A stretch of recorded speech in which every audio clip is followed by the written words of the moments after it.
The humid air of Pattaya wrapped around David like a silk scarf as he stepped out of the airport. It was his first time in Thailand, a trip meant to break the monotony of his 40-year routine back in Manchester. His friends had joked about Pattaya's infamous nightlife, but he wasn't here for that. Or so he thought. The sea breeze carried a symphony of new sounds, the constant buzz of motorbikes, waves of laughter, and the faint, pulsing rhythm of distant music. His hotel overlooked the dazzling chaos of Walking Street. Every neon sign seemed to flicker in a different, vibrant color, and every smile he saw seemed to hide a unique story. That night, curiosity finally got the better of him, and he stepped out into the electric atmosphere. Bars spilled warm light onto the pavement, their music mixing with the irresistible aroma of grilled seafood from street-side stalls. It was outside a small bar named Blue Horizon that a woman in a shimmering silver dress caught his eye. Her name was Nok. She was petite, with sharp, intelligent eyes that seemed to glimmer like moonlight on dark water. "First time in Thailand?" she asked, a confident, friendly smile on her face. Her English was careful but clear. He couldn't help but smile back, nodding. "Is it that obvious?" She let out a laugh, a sound that was both warm and teasing. "You look like someone searching for something," she observed, "but you're not sure what." They ended up talking for hours. Nok told him about her childhood in a small village in Isan, a rural region in the northeast. She'd come to Pattaya to work, to forge her own path and be independent. She spoke about her life softly, without a hint of shame, but there was a fragile pride in her voice that he found captivating. When he realized that she was a transgender woman, he hesitated, but only for a fleeting moment. Of course, she noticed his brief pause, but he didn't walk away. Instead, he offered a slightly awkward smile.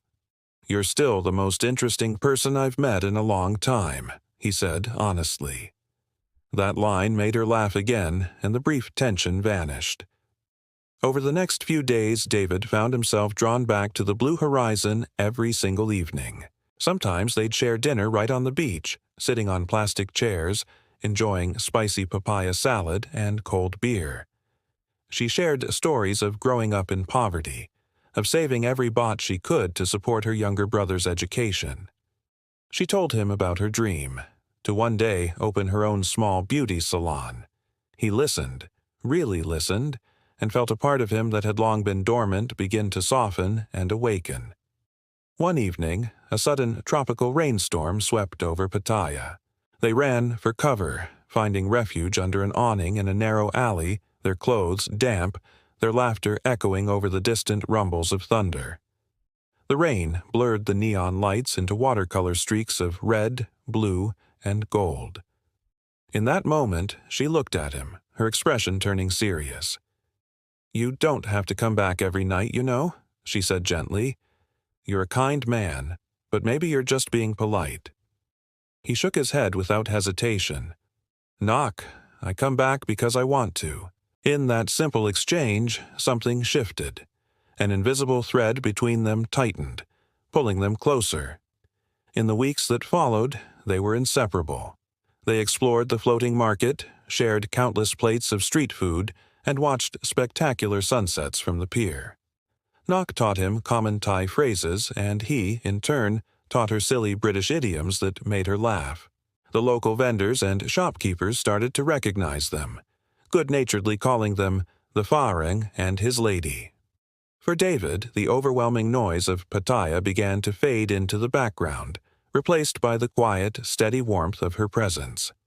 He was discovering a profound peace in the most unexpected places. In her easy laughter and the gentle way she'd fix his shirt collar and the hopeful way she spoke about the future as if it could actually belong to her. But not everyone was so accepting. One afternoon, another tourist made a cruel, dismissive remark as they walked past, hand in hand. Nok's face fell, the light in her eyes dimming for a moment. David simply squeezed her hand tighter, pulling her closer. "Let them laugh," he whispered, his voice firm. "They have no idea what love looks like." That night she told him she didn't believe in fairy tales. For people like me, she said, her voice barely above a whisper, happy endings are something we have to write for ourselves. He looked at her and smiled. Then, let's write one together. When his vacation drew to a close, the thought of leaving filled him with an ache far deeper than he had ever anticipated. They stood on the beach on his last night, the gentle waves lapping at their feet. "I'll come back," he promised, his voice thick with emotion. She looked away, toward the dark horizon. "Many men say that." "I mean it," he insisted. The ocean breeze seemed to carry her soft sigh. "Okay," she finally said. "I'll wait, but not forever." Back in Manchester, the familiar gray drizzle seemed even duller, more lifeless than before. He messaged her every single day, sending pictures of his mundane life, sharing jokes, just letting her know he was thinking of her. Months trickled by. With the savings she had diligently built over the years, Nock finally opened her small beauty shop. He helped where he could, sending her a few professional tools and supplies she couldn't yet afford. When he returned to Pattaya the following year, the city felt different. It was no longer the glittering, chaotic playground tourists talked about.